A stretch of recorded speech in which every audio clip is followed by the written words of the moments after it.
Welcome back for our final game of the evening. It is FlyQuest Academy versus Evil Genius Academy. And Crumbs, this game has major playoff implications. FlyQuest are currently in a three-way tie for 7th at 6 and 8, where EGA is in a two-way tie for 5th at 7 and 7. As a reminder, unlike the LCS, Academy is sticking to the playoff format they had in spring, so only the top 6 teams make it, which means that those spots right there near that 6th place are extremely competitive.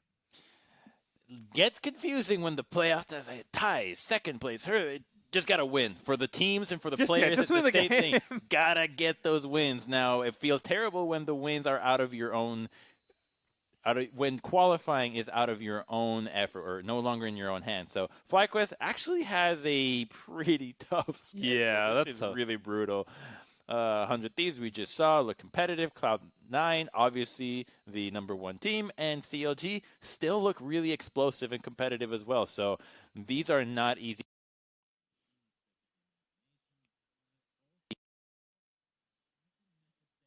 Ramping out. It's really just been triple that's been hard carrying. And on the flip side, well, EG's record is also really difficult. This is tough for these two teams. Yeah, they both have to play the Thieves. Golden Guardians have been looking good recently, despite their loss today. And TSM were the first place team only a moment ago in Academy. So certainly a tough schedule on both sides for these teams, which makes this particular game so important, because beating the other team that's in contention against similar teams around you is going to make or break potentially the playoffs for you. So we'll see how it all shakes out. FlyQuest Academy have been looking good in recent weeks, despite a pretty up and down season. But as you mentioned, Triple has kind of been the star. It's been the triple show for FlyQuest Academy, honestly, and I'm not complaining. I don't think you are either.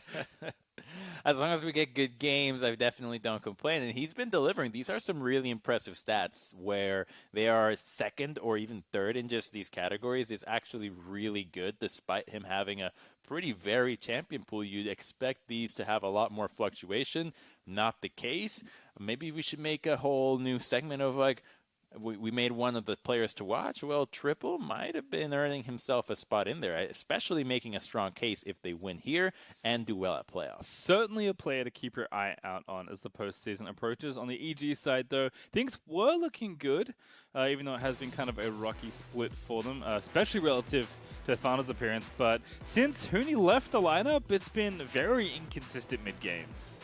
It has, and I think we can speculate why that is from what the staff said the reason for Huni coming up to the LCS was, which is the shot calling, the way that you maneuver in that mid to late game. So obviously if they're preferring Huni over Kumo in that, I'm thinking, well, Kumo's shot calling is probably not as good as Huni's.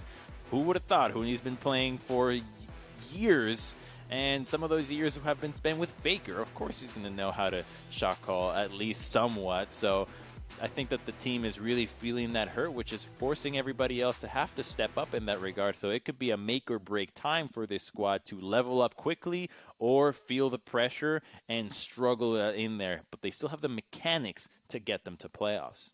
Yeah, I think, Matt has been a big voice in Academy for a long time, and certainly on every team he's played on. So for a while in spring, it was kind of like we assume Matt is leading the charge on most of these calls, and they did actually look very coordinated as a team. And then Giyu joined alongside Andy, who were both playing excellently in spring as well, all the way up until their loss against C9A in the finals. So this team has the chops to make a deep run in playoffs. They've shown us that already, but can they take out FlyQuest when these two teams are so close in the standings, Crumbs? We're going to start losing mid lane majors like that. Galio and Azir already out of here.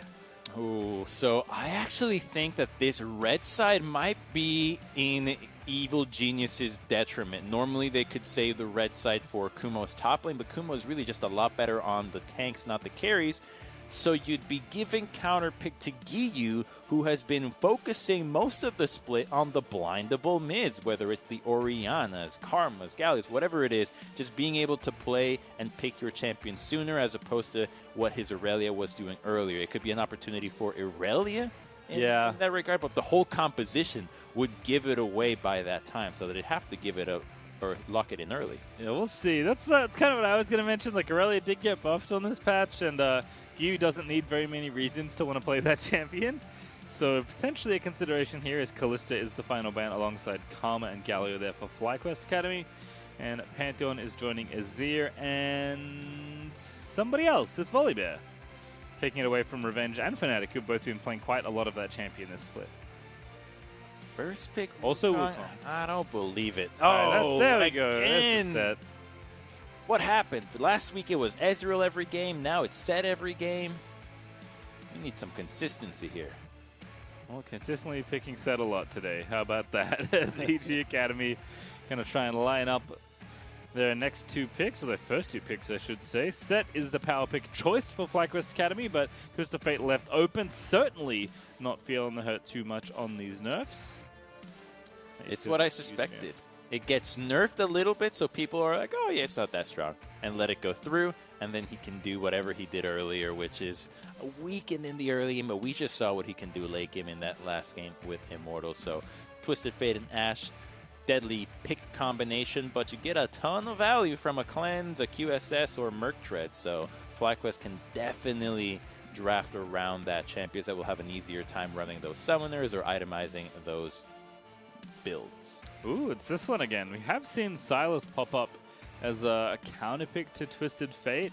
I believe it originated in the LCK, but we have seen it a couple times in North America as well. Sylas is a really cool champion. I think if people are going to play like these kind of champs like Twisted Fate and Ashe, who are super ulti reliant, let's say, Sylas is a pretty good pick, because as long as there's good ults to steal, Sylas is really good. I think Sylas is really stellar, but he's hard to play. He looks easy, but for a Sylas to have the games that warrant taking him against a Twisted Fate, you really need a spectacular Sylas, because Twisted Fate will always have agency in getting you CC'd and really just eliminating you from a team fight. Because, yeah, it's one thing that you can show up to the same fight that TF is in, but you can't get in range of him before he stuns you, and if you do that, you just die in one combo. So it's not easy to play this matchup at all. It really has taken quite a bit out of the mid laners to bust this one out, but they have options, and that's what a Sylas player loves. There is one thing I'll say about Triple, actually, is he's been really diverse this split as far as champions go. Triple in the OPL was actually kind of pigeonholed as like control mage only kind of player. Like, he played so much Syndra and Azir. It's not funny, and he's very good on those champions, but he has played a huge range of champions, especially compared to the other Academy mid laners. So kudos to him for like being willing to stretch out his pool more and play more of these picks and get in reps. And like you said, you need a good Sylas to pilot the champion. We'll see how he looks on it himself, if indeed he is the one picking that up. But and the fans can start celebrating, because this is the player that I think we grew to love in Spring Crumbs. Much more aggressive on the jungle this time with the Olaf, and it's going to be Trundle and Bard banned away on the EG side, with FlyQuest banning Jace away from Kumo. If I'm an Nanda fan, I definitely rejoice in seeing him with a mid laner like Twisted Fate and him on a pick like Olaf. He can run around a Fnatic in circles, and they are all about setting up the top lane on the side of FlyQuest. They're really scared of Kumo here. This is just, Kumo, please have mercy. Please do not pick a hard carry. We're trying to survive the top lane. We understand what Twisted Fate, Olaf, and whatever counter pick you have can do to us, which is odd, because obviously there's still carries that can be played in the top lane, but how far will Kumo's champion pool stretch here, considering he's been playing much more tanks? We'll find out in a moment, because Nautilus is the pick presumably for support. I was wondering how like widespread Anda's influence on the team could be. Like, it was can convince Matt to play Yuumi, you know, for really to complete the Olaf carry package, but he could not. No enchanter for Matt this game, I assume. And Ornn is available and picked. So where are you going now, Set? Probably jungle or support, or anywhere, as we discussed in the last game. Jungle Set is just the easiest one, because your jungler has a job he can always do, so he's just so reliable every time. It's the Vial that works on top of having a better knock-up or CC to... Wait a minute, nope. What? You called it. It's Graves jungle. It's Set support. Alrighty, Set support by the looks of things, although, you know, we'll wait and see. You never know if there's the price in support. store. I have theorized about Graves support. Max smoke oh, goodness. Yeah. And just chucking it out at immobile targets. I've seen on support, Sylas jungle, Ezreal mid. These are all things we've seen once upon a time, but we probably won't see today. Shen also has been making a comeback, and he will be selected there for Kumo. This is the kind of Kumo champion that if he is going to be playing like tanks, this is the kind of champion I can get behind. Super good with the Olaf, super good with the Twisted Fate. We've seen how much attention teams have played to these more defensive bottom lanes with the tower dives in back-to-back games actually today. And Shen, if he gets ahead, can really bully some of these other tank champions if he's able to get like an early Tiamat and get some pressure. So this is like the kind of champion where it's like, if you just play safe and farm, it's good. But if you get ahead, it's even better. And I think like the floor of this champion is very high, which is something you want when you're bringing a player into the team and trying to adjust very quickly before playoffs to make sure your record finish is good enough to actually make playoffs.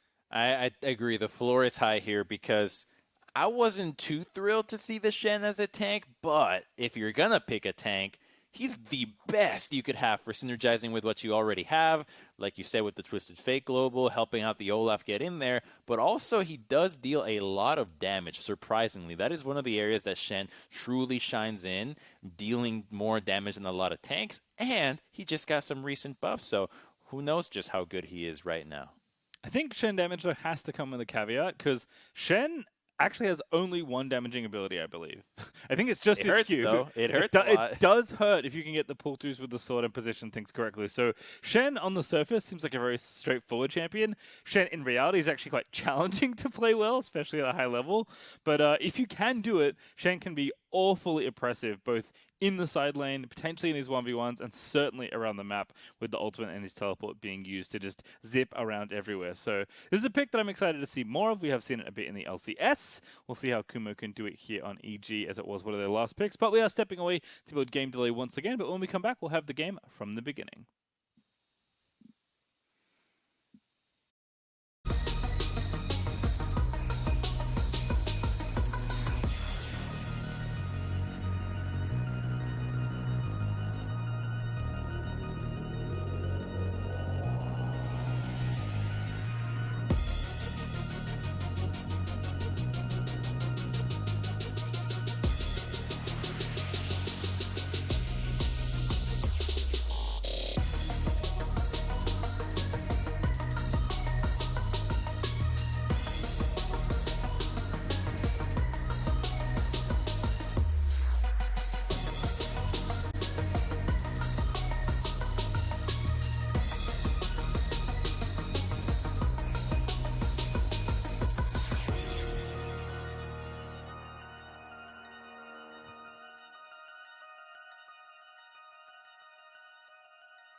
Welcome back. We got ourselves our final game of the night here in Academy Week 8, day number 1, as two teams very close to each other in the standings right now are fighting for potential postseason, I guess, places at this point. FLYA versus EG Academy looks to be a very important game, Crumbs, given the rest of the remaining schedule for these teams. It is, and we have to re-hit on it because I'm sure there's some confusion.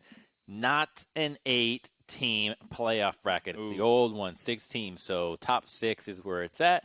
And placement is even more important because it does kind of dictate who you're going to be playing in those first few rounds, which if you have a tough matchup or you're somebody you're trying to avoid, well, you better get those placings as soon as you can, because if you fall behind and now you're no longer controlling your own fate, you just might end up with your worst first round playoff match, and it's like you weren't even there. Yeah, given how good Cloud9 have looked recently, they seem pretty terrifying to play up against in the early stages of the playoffs. And if they do end up number 1, that, of course, would likely be your opponent, although they would get a choice. TSM also have been looking good, so you absolutely want to try and move yourself up in the standings and get better seeding. However, making playoffs in order to play it is extremely important part of the whole postseason. So these two teams, again, with similar and in some cases even the same teams on the upcoming docket for them, this game potentially could decide their fate once all the rest of those games played out. But you said it, Crumbs, best early on in the intro. Just focus on winning the game, right? That's all you can do as a team. It's just you have 4 games left now. Do everything you absolutely can to try and get as many wins as you can, because that's the way to get into the upper standings and into the postseason. It's the classic. Just win, Crumbs. Don't confuse me with the facts. I just need to click. I just need to press R. You know what's funny is that I am like typically very bad at figuring that stuff out because my brain just can't wrap my head around like ties and standings and all this stuff. So unless it's like a super clean-cut standings, I'm like, someone explain this to me 5 times, please. I have no idea what's going on. But every single player I ever talk to, whether it's in an interview or just like generally, they always know who their next opponents are and they know where they're going to be towards the end of the season. So if you ever want to know about playoffs, talk to the players because they pay extremely close attention to that stuff. Oh, it's a bait. That Q barely missed it. It's a 5v5. Mayhem there. What a massive knockup from Revenge.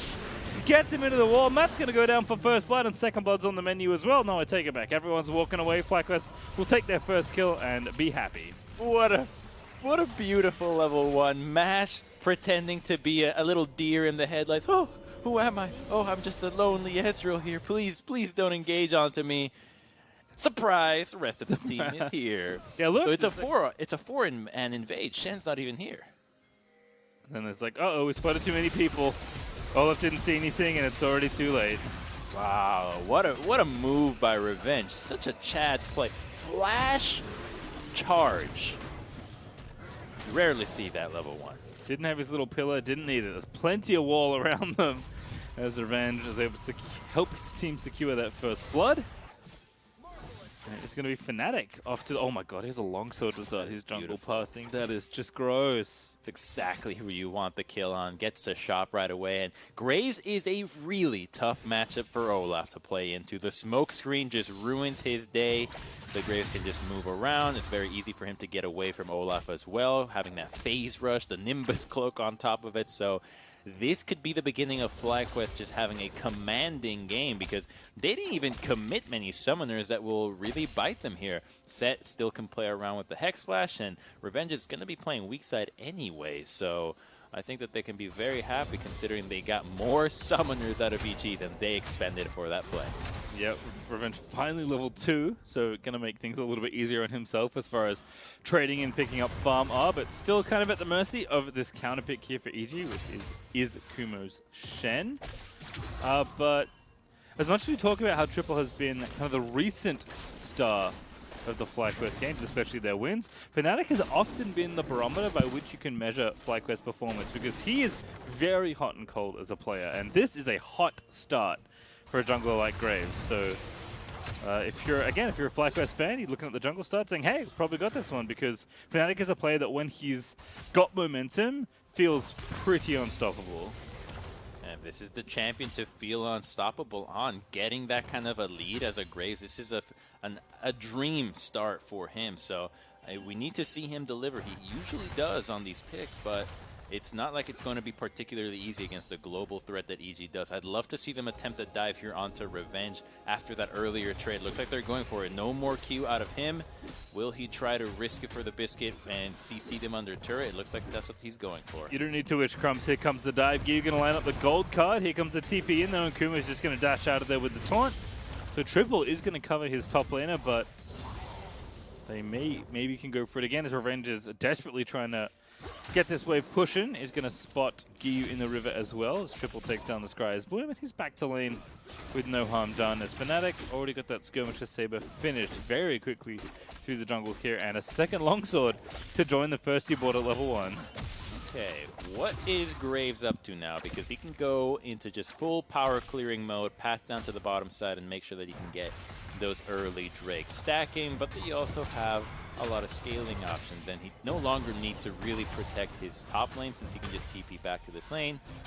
But the wave is crashing, and that is an opportunity that EG could definitely abuse. This Ornn will probably need help, and that is not who you want to help out. If you're Fnatic, you might just say, you deal with it on your own, Revenge. We've got bigger things to deal with in this game. Well, Triple certainly should be on top of Giyu's level 6 because you have to think that first Twisted Fate ulti is going straight to top lane. He's just walking. But Matt and definitely getting some traction here in the 2v2. You always know the bot lane's going to get off to a searing start when the first item is coal. Yep. Just, ooh, Hex Flash? Oh, it's just for show there for Big. I mean, you don't have much else to do. You might as well like Hex Flash a little bit, you know? It's a fun one to use. It's especially on set, too. Oh, it's so fun. Would it be as fun without Nimbus Cloak? No. It would. I don't know if it would be viable without Nimbus Cloak. As here comes Kumo, and Anda. Revenge is dead. Goodbye, friends. And Anda gets that. Kumo's like, oh, I got to kill. Anda's like, absolutely not. You could see the twinkle in Kumo's eye there. For me, no. No. No, not at all. Not even a little bit. As at least the Drake is going to be traded over. So we are going to split the map early on here. FlyQuest. Uh-oh. Making something happen. They're trying to assist with the dragon, but Giyu's already stunned up Fnatic. He's trying to take the dragon. He is going to grab it. But here comes Triple, level 6. Could steal the Nautilus ulti. That is one of the most horrible feeling things that can ever happen to an underleveled support is when the mid lane Sylas roams you and kills you with your own ultimate. One of my first Sylas games comes when he came out. Someone foolishly picked a Mumu support. Oh, and, no. I roamed down and got a double kill by stealing a Mumu ulti when he was level 4 and I was level 6. And I was like, this champion is awesome. Like, they're my teammates' blood is on my hands. It's funny because they already had a bunch of like really good ultis for me, and then their last pick was a Mumu support, and I was like, oh yes. I promise this game wasn't scripted. Someone just decided to give me every great Sylas ulti on release. There's a lot of great ultimates here. I mean, I really like Olaf ultimate on Sylas personally. No CC. I think you do lose armor. Yes. Which is not ideal, but you do get no CC, which actually does a lot of work against a TF, against a not Ashe, so a lot of value there. But mostly I think the Nautilus ultimate is the one you want because it'll have your AP ratios and just do so much more to your burst. Yeah, certainly in like a team fight, that's the one that probably is the best. But if you can get Ashe ulti and roam with it, it's good. If you can get TF ulti and roam with it, it's good. Certainly a lot of high value targets here. Triple to try and take, although they of course don't all serve the same purpose. But right now he's just getting pushed in by the Twisted Fate. Got early Merc Treads as well, so being very respectful of both the Ashe and the Twisted Fate, potentially CCing him in either side lane or just the mid lane, as Giyu is going to get donated that blue buff nice and on time here. Did you know that you can spell shield Sylas stealing your ultimate? I want to say yes, but actually I did not. I guess like I didn't know that, but I would assume that that's how it works. You got to be fast with the fingers with your, whether it's Sivir or Nocturne, but it is actually a pretty good way of dealing with him if you can spell shield it. But here comes another look. TF has straight in there. Fnatic, he's got no quick draw. He does have flash, but the follow is coming in from the Ragnarok, and that's not enough. Giyu down here though, 4v2 dive perhaps. The wave is not quite in the right position, so it's also a 4v3 because I can't count again. Maths is tricky. Fnatic could not stand in there. Now, there is a world where a Graves player would say, yeah, but you could stand there and fight because you've got the red smite, you can definitely get in there. There's a Shen ultimate. Shen was also lurking in a brush, looking for the shield. Even if he doesn't port, he gets the shield onto the Olaf and makes your world a living hell. So you definitely have to bail out of there, and they got a lot of sums for that one, so they can actually group up again and try to take down the Olaf from now on. So there is something that FlyQuest can work around, and when you have the Ornn, when you've got those double carries and you're dealing with an Olaf, knowing that you're taking the game into the late game is never a bad thing. Oh, Triple getting creative. They're hiding in the brush. Does find the stun. The Merc Treads again shaking off that CC very quickly. But hard for Siles to get a kill without any follow-up. So just going to get the trade there and continue pushing out the wave. I am curious to see what Triple's first hijack is. You do have to make careful decisions on Siles, especially when your ult is only at level 1, because the cooldown on getting the ult again is so long. All right, he has waited a while to steal that. You'd think that this would have been the opportunity to take TFs. Yeah, I'm a little surprised, but we'll see.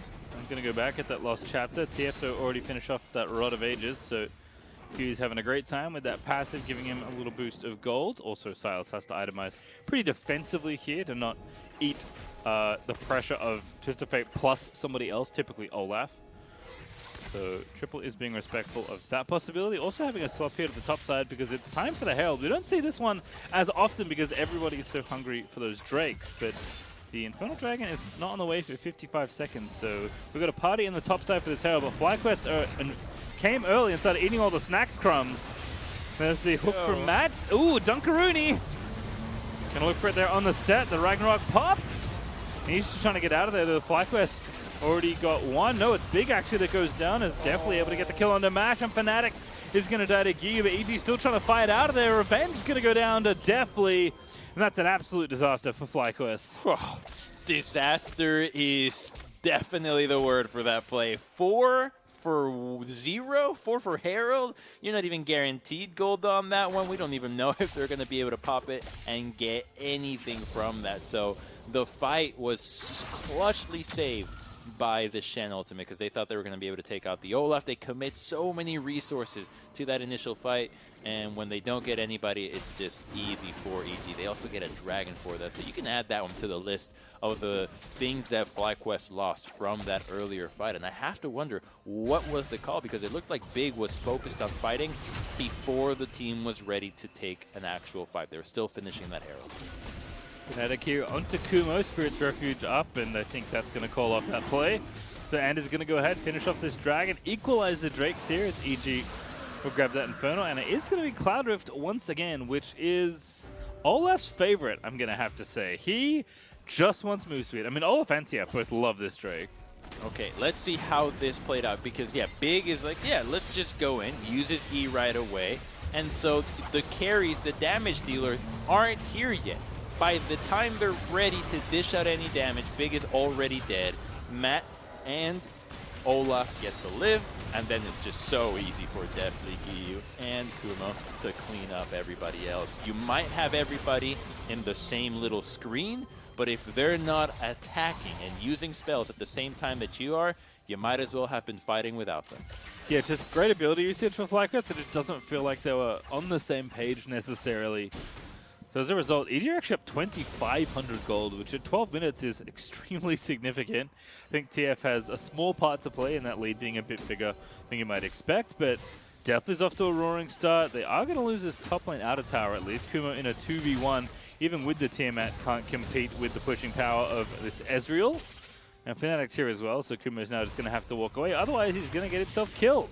This Fnatic is going to try and make sure of it, cancels the recall. Now he knows he's going to have to get out of there, but Fnatic's going to chase in. The phase rush going to proc. Good bounce there with the end of the line off the wall, and Kumo is going to go down as Fnatic will grab himself a kill.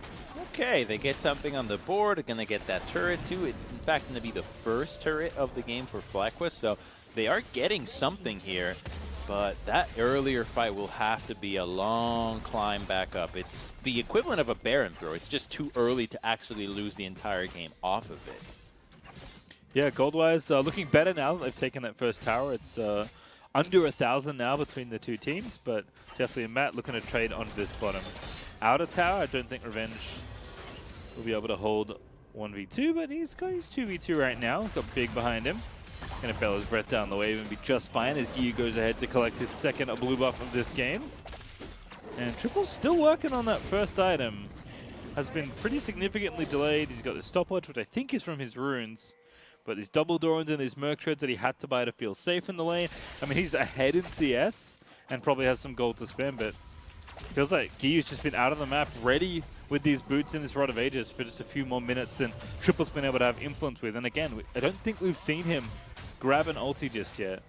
He just took the TF ultimate, hasn't used it yet, so it's going to be time to see what he can do pretty soon. Actually has a GLP now, and it gets popped. Where does he use it? Bottom lane. He just used it to get back to lane. Ooh, actually he's hiding here.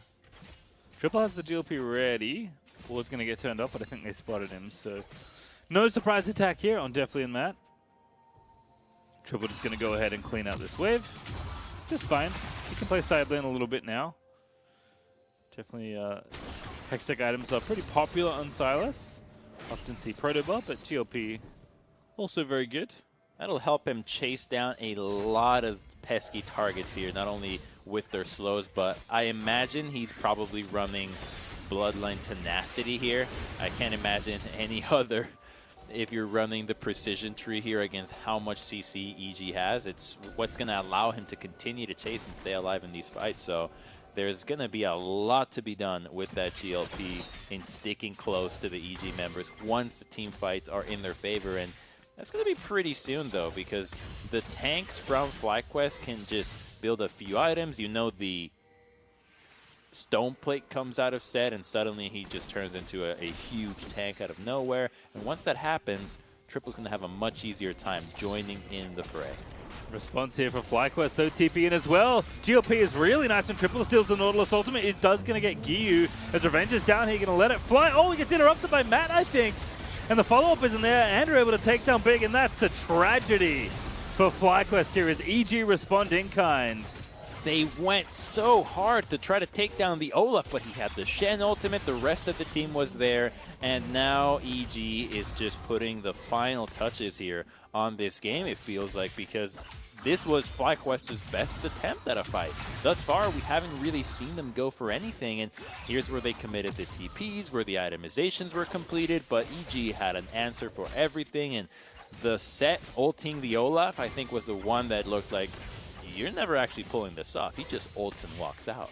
Yeah, I mean, Olaf is a very tempting target, especially he doesn't have flash, I think he did for that team fight, based on the cooldown I can see there.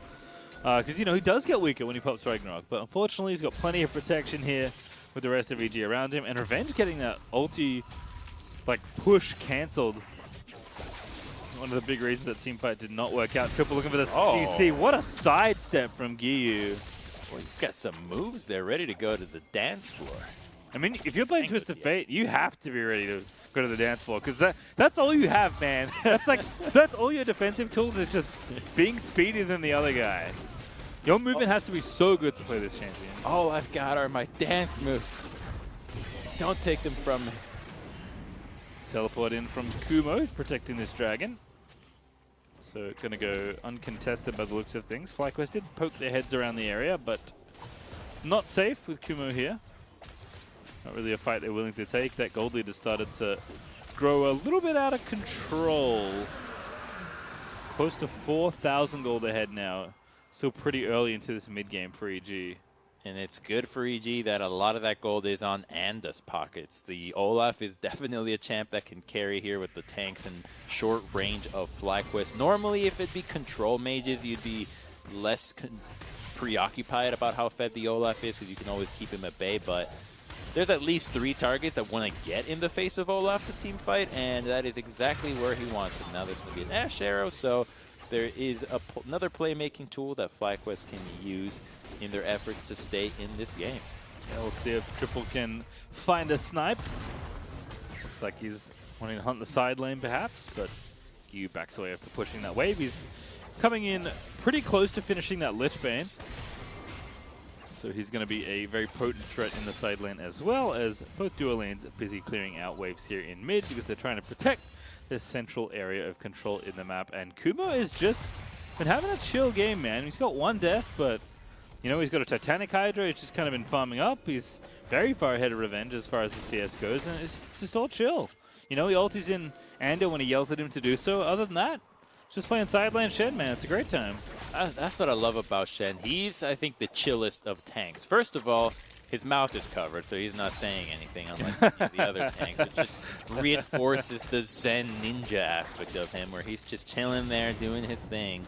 And you call him, he'll help you out, and then he'll quickly go back to his lane, and you can just forget about what he did. It obviously costs a fee. He wants you to get kills or get something for him, or else he's not going to trust you and help you out again. But other than that, he just has to wave clear. He's got the items for it, and he's now positioning to get away from Orin to ultimate, because the fight is about to break out. Yeah, Big is going to get caught here. That was a really nice catch for Giyu. 3 stuns, and they're going to chop him down with the Ragnarok and the Haymaker. I mean, it doesn't matter. He's going to get stunned again and die, and that's the kill over to Deathly. What a donation over to the EG Marksman. So generous of the team, knowing where the better resources are going to be allocated, because you don't actually need to give those kills over to the Twisted Fate. You know he's going to keep a high CS count by being able to farm the side lanes. He's going to be really strong. If you can get the Ashe to be your main damage threat, then now you're really working with someone that can just obliterate the rest of your team. Actual DPS versus a mixture of map pressure and burst. I like this play from EG. Matt and Nanda kind of like inspecting the area for a potential dive after dropping the Herald, but no dive angle, it seems like, although it definitely does have his ulti. And the mid lane out of tower will sustain quite heavy damage, but will still not be felled, as both teams are still fighting for that point of control.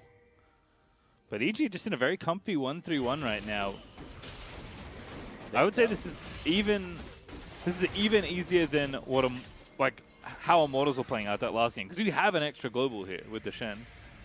Oh yeah, and they also have the Ashe arrow. I think they had. Did they have Jhin? Yeah, it was semi-global, so kind of the same idea as Ashe, but with the Shen, the added defensive tool of the global, I think, is really what's keeping FlyQuest at bay here. Like you're saying, the extra global is just something that is so difficult to track, because there are really, I'm going to say, no top laners that legitimately keep track of a Shen ultimate. It's really hard. You have the time of it, and then, like, okay, when did he use it? What cooldown reduction does he have? How does it scale through the levels? And then somebody has to keep track of the Twisted Fate ultimate as well. And oftentimes you just spitball it and say, all right, well, he used it in that last fight, was about a minute ago. You got 30 seconds. All right, make a play in 30 seconds. Like, oh, 30 seconds, and suddenly it was, you had 28 seconds, and then you misstep, and now the Shen is back up there, and it just clogs your vision of how to make plays so much. Yeah, FlyQuest are just, I think, struggling to find an angle they like the look of, but let's see how things develop. Mash is still farming up nicely. Triple's got 2 items. So does On, so does Graves. Pretty much everyone ready to go. Big is the only exception right now. Doesn't have that stone plate you mentioned. So even though he does have a stopwatch, he's actually pretty fragile still on the set. But I think Fly do want to try and pick somebody off. 18 seconds, and Silas has yet to use his ultimate. It looks like every target is available. I'd still go for that Nautilus ultimate once again. They just have to be a lot more careful about when they engage. The tanks don't need to commit. They need to let their carries dish out damage before they put themselves in harm's way. Well, there's Nautilus ulti. Kuma, they're wrapping around. True Shot Barrage out, but just does some poke damage out of EG. Not much of consequence. As Revenge is ready with his ultimate. There's no way to block this from EG. They got plenty of CC, though, to try and prevent the On from reinitiating with it. But FlyQuest just going to have to go in here. EG have already finished off the Dragon. So FlyQuest, can you find the team fight? There's the On ultimate. Mats is going to CC you up forever. You can't reactivate, and that's going to be a team fight win for EG. Triple with the stolen Nautilus ulti. Tries to make it happen, but Anda, he flash smites to kill Revenge. That is just unbelievably rude. As Giyu touches in, the Shen's there as well. The delivery system is complete. Your order is ready, FlyQuest. And EG are going to try and take you all out. Good stasis there for Big to avoid Giyu's gold card, and no further kills will come. So I guess the order was rejected, but EG, they get the Dragon and they win the fight. It's just coming up aces for them right now. Now, normally when I want to go fight for an objective, I like to wait for the objective to spawn and then go for it, not wait for the objective to die and then go for it, because that's where FlyQuest saw the opportunity to take the fight. They had EG take out the dragon, and then they went for it, which was very easy for EG to make the call of, oh yeah, let's fight this now. There's no objective to fuss over, and Orange is not able to get any spells off. I think this is the second fight where he just gets CC'd before he can use the second part of his ultimate, which is hurting FlyQuest a ton, because when he dies so quickly, the rest of the carries that are short-ranged, with the exception of Ezreal, can't do anything.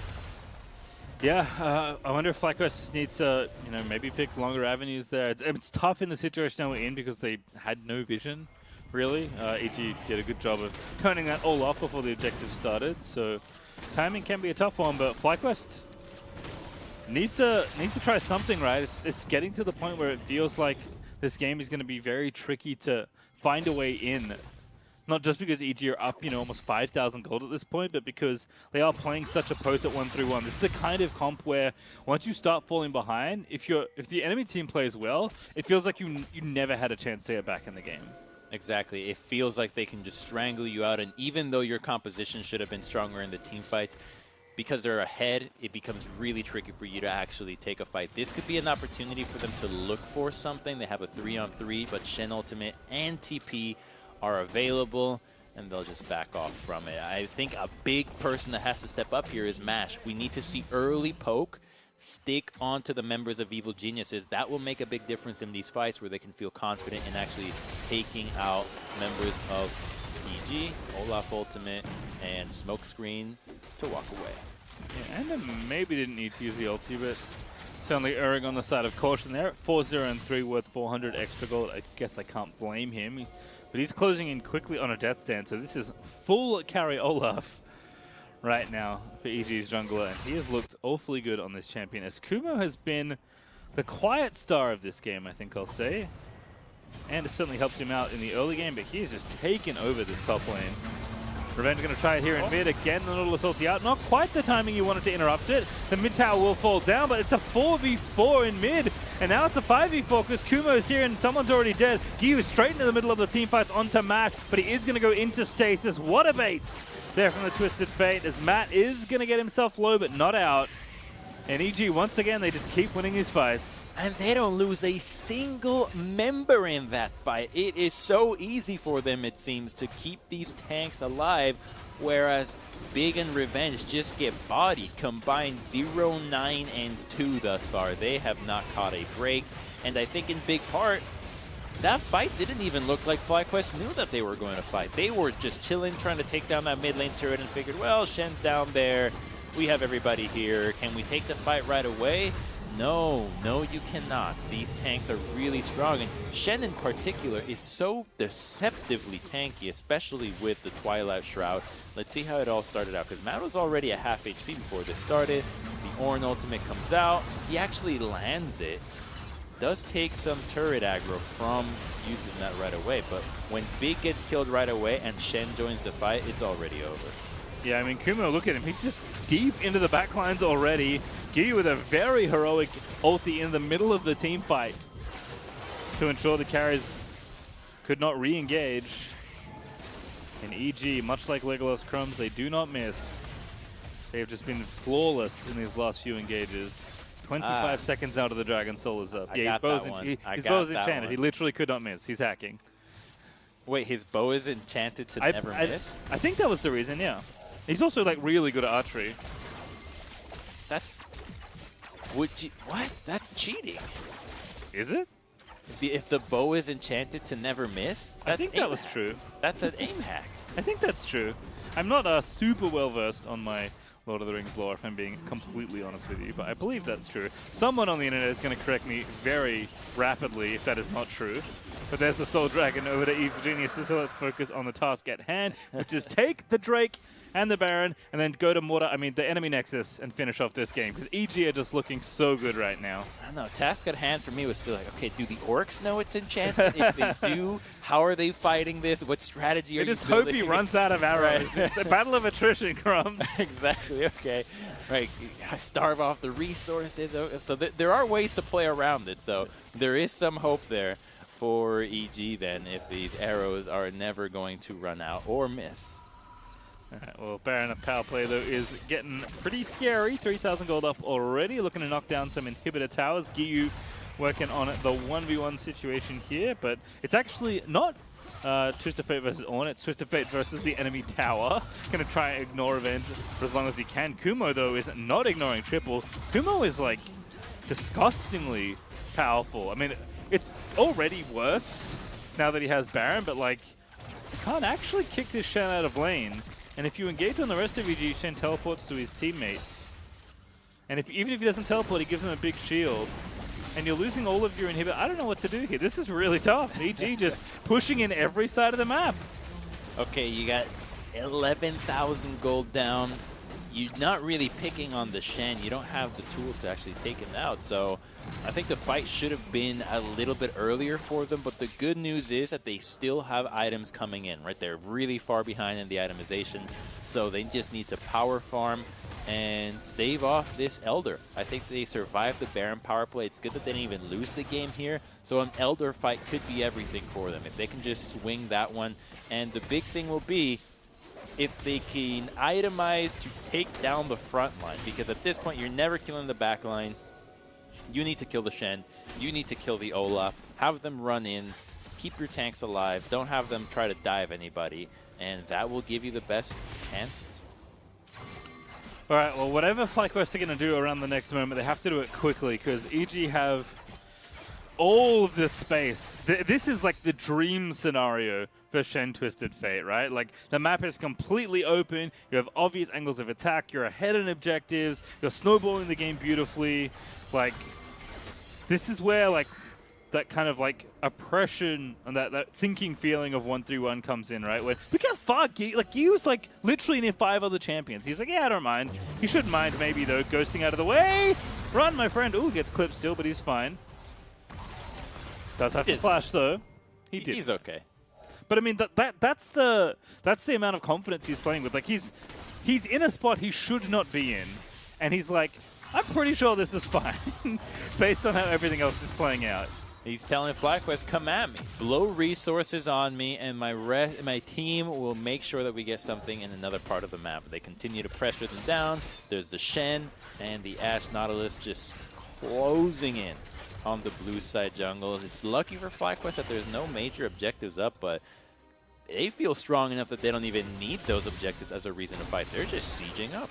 Yeah, I mean, you know, if they fall back into the enemy jungle, that's the battle zone. They're like the Cloud Shrines to speed up the Olaf crumbs. Like, EG have so much control. I mean, they're just going to contain FlyQuest for as long as they need to before one of these major objective spawns. I mean, Kumo just shrugging off the Ezreal poke. Yes, Mash has 3 items, but Kumo is just a juggernaut right now on this Shen. He's level 18. He's the only level 18 in this game right now. 3 levels up on Revenge, 5 on Fnatic, 6 on Big. What the? Okay. It's a big Shen. He's 33% more levels than Big. That is a lot. As Kumo going to regroup here with EG. Giyu continuing to just guide minions towards the Nexus. He's like the tour guide at this point in bottom lane. Doesn't actually have to do anything. He's just like showing the sights down, be like, yep, that's where you go. Make sure you pay at the front. Hit the big object on the way out. You punch it enough times, the tour ends, and we win the game. No, we don't have walkie-talkies anymore. They're all sold out. No audio guides. But it's great out here, and if you're an EG fan, it certainly is. They're 10,000 gold ahead. They can go ahead and take Baron if they want to. They can fall to the Elder Dragon if they need it in a minute 20. And I think they might just go ahead and pick a fight here in mid lane. I see definitely in position to arrow somebody. You see definitely. Look at Shen's item. Look at what he just picked up. It's Onya's! Yeah. That Playmaking to the max. That is wild. I enjoy it a lot. Did he, like, I guess, did he even have a stopwatch? You know what? It's not a question I need to answer right now. EG going to get Baron. FlyQuest decided not to pick their battle there, so where is it going to be, FlyQuest? Not mid lane, but oh, goodness. Giyu goes in. TF's in there. Big's going to CC him up, but he's just going to run circles around the rest of the team as Matt's going to get the first kill. Revenge is there, going to get the ulti off, but definitely just fighting big and winning easily. Nodal Assault is going to be used by Triple, but he's just going to be chased down by the rest of EG's, and 7-0-5 is going godlike as Kumo's had enough crumbs. The game is about me. I'm the one that's getting us over the finish line. I'm just getting into the base to cut off the rest of FlyQuest and give us the ace and the victory. Revenge is going to get taunted up. No, it's Mash all along that was the target, and Kumo is doing way too much damage for a tank Shen as Giyu takes down the Ornn. Mash is going to retreat back to the fountain, and that will be the place he will watch the fireworks as his Nexus will go up in flames, and EG will pick up win number 8. And they look fierce. Yeah, the records might be close, but this game was not. EG just run over FlyQuest, never really gave them a chance. You have the Remembers that went deathless on the side of EG, so that should give you an indication of just how lopsided it was, but there were so many close that were, by a sliver of health, decided in EG's favor. I mean, we saw a lot of the elements of, like, Spring Split EG, right? We saw definitely Matt having a great time and getting assistance from the jungle and their mid lane. We saw Giyu roaming around the map on the Pits of Fate. We saw Ander back on, more of a confident carry-style pick that he could play and take over a game with. And Kumo's been the X Factor, right? He's been the new addition to this team.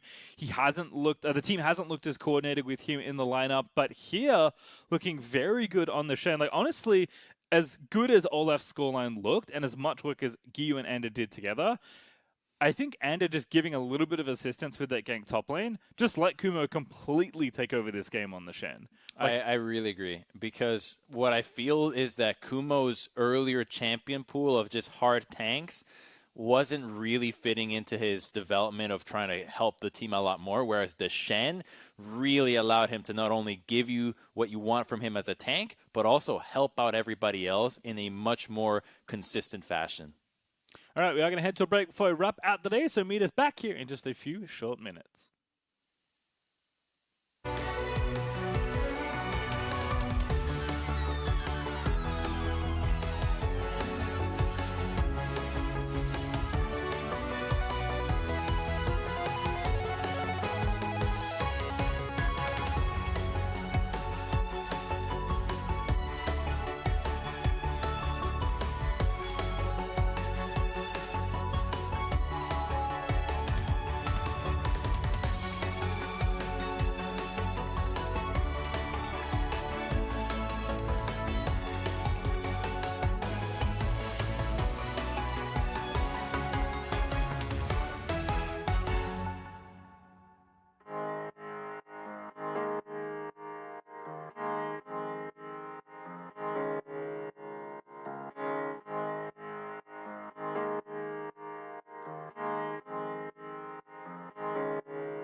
Welcome back to the Verizon post-game interview. I'm joined by the victorious Ander of Evil Geniuses Academy. Ander, that seemed like the dream Olaf game to be playing. Yeah, I mean, it was a pretty good Olaf game because I had a Shen ulti, I guess, so I can go him and also like Yep. Nautilus follow up NTF, which is pretty good. Yeah.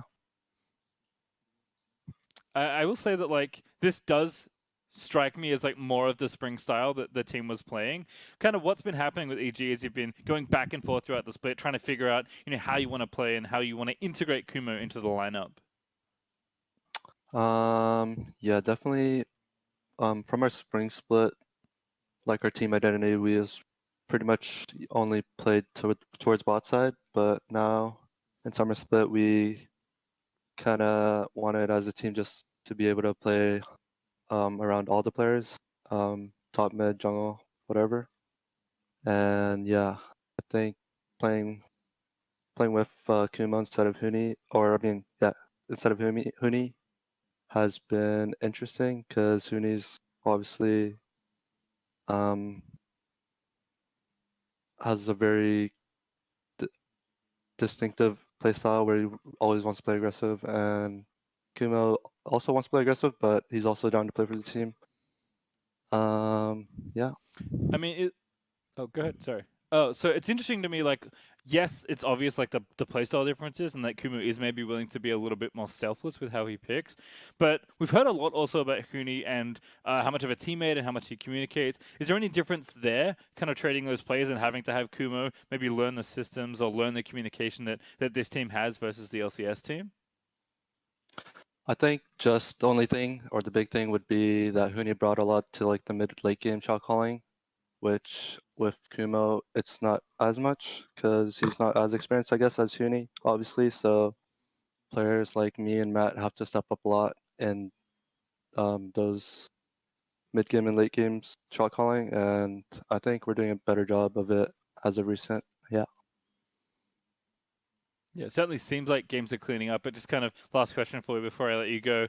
How are you feeling about the team's chances? Obviously, you were in finals last split in spring. It has been up and down, but this game certainly seems like much more of what you wanted the team to be like. With so few games remaining in playoffs being cut off at 6 teams, are you confident that Evil Geniuses Academy can get to playoffs and have yet another good showing? Yeah, definitely our focus right now is making playoffs because just because the standings are so close, and obviously we want to make it back to the finals. But as of recent weeks, we've had a lot of 1-1 weeks where we always win the first day and then lose the second day. Maybe because the second day matches are really early, and maybe we're like still tired or something. But I definitely want to try to like break that curse and get that 2-0 week so we can make playoffs and yeah, make the run back to the finals and hopefully win it all. All right, Anna, thank you so much for chatting to me, and good luck breaking the curse tomorrow. Thank you. All right, well, thank you for joining us. And after this short break, though, Crumbs and I will be back to break down the day and preview tomorrow's matches. Don't go anywhere.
Welcome back. It is time to wrap up today, Crumbs. It has been an action-packed day of Academy, and we are getting closer, Crumbs. There's only 3 games left of the regular season, not including potential tiebreakers. But only 3 left to have those playoffs set out. So where are we? Here's the standings. Cloud9 locked and loaded, ready for the postseason, and currently in first at 11-4. But TSM are on their heels at 10-5. So are Golden Guardians, though, at 9-6. As the Thieves also continue to chase up in the standings, tied with EG now after their loss today at 8-7. Team Liquid still out, but certainly not done beating teams up, Crumbs. And as we said, there's lots of ties towards those playoff spots. Again, only top 6 teams make playoffs in Academy, and there are only 5 slots left. I feel like 100 Thieves and Evil Geniuses are in danger of losing those spots, but because those teams have been looking so clean lately, I think they're probably safe, which makes me think it's all about that 6th spot. Can the Immortals wrestle it away from CLG? Can Dignitas and FlyQuest take some few wins? I don't think their destiny is entirely in their hands, but when things are up for grabs, it tends to shake things more than at any other moment. Yeah, again, with only one team being out, there's really, it is anyone that can take these slots. So going to be certainly fun to watch these standings develop as we move towards the postseason. Of course, there's more League of Legends coming up as well. Don't forget, it is time for Academy Rush. Tomorrow is Cloud9 going to be taking on Golden Guardians. CLG better be careful up against Team Liquid. And then Thieves play FlyQuest as EG plays TSM. Another very important match in the playoff balance for both of those sides. What a treat this Friday Academy Rush. I mean, the first match, Cloud9 Golden Guardians, could be a preview of whatever match you want to imagine in playoffs, and EG TSM, but also, I mean, you mentioned CLG Team Liquid. Pretty much every team has something to gain or lose from here, which is, maybe I'm just biased towards near playoffs, regular season gameplay, because you start to froth at, oh, what's this going to mean? Who's going to play who? How good are they looking? Is their form ready for a best of series, or are they just squeaking by? All right, we'll find out, but there's more League of Legends following that as well. Friday Night League returns tomorrow, starting with Dig searching for a win up against Team Liquid as Evil Geniuses face off against TSM. I think they could beat Team Liquid. I'm going to say it right here. I think they can do it. All right, so oh, you're actually not on the show tomorrow, Crumbs. Yeah, I am. I am on. Oh, you are? Okay, well, never mind. So if you don't say it on the desk, I'm going to call you out. Okay. But that's gonna do it for us here. On behalf of myself, the cast, and the entire remote broadcast crew, thank you for watching, and we'll see you tomorrow for Academy Rush and Friday Night League. Good night.